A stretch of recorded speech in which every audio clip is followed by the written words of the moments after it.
یہ پوچھا گیا ہے کہ جی رفع دین کے حق میں تو ڈھیر روایتیں میں ملتی ہیں، اگر یہ کوئی اختیاری عمل تھا تو دوسری جانب سے عدم رفع دین کی بھی کوئی روایتیں ہمارے سامنے آ جاتی، زیادہ روایتیں تو رفع دین ہی کی ہیں۔ وہی روایت بھی نہیں ملنی چاہیے، کیونکہ وہ تو عام سنت ہے جو جاری تھی۔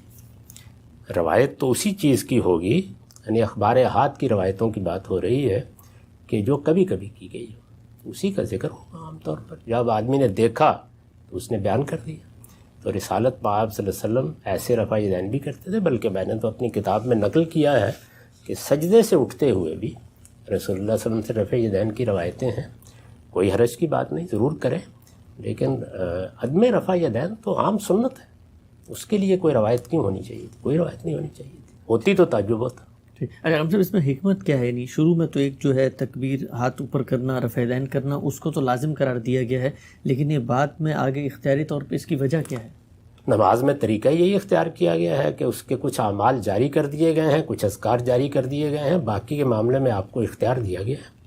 تو یہ اختیار جو ہے وہ آپ استعمال کر سکتے ہیں۔ رسول اللہ صلی اللہ علیہ وسلم نے، آپ جانتے ہیں کہ چاند گرہن، سورج گرہن کی نماز میں آپ 2 سجدے کرتے ہیں نا، کئی سجدے کیے، اچھا، کئی رکوع کیے، اس لیے ویسی چیز ٹھیک ہے، نہیں یہ سب مستحبات ہیں، نوافل ہیں۔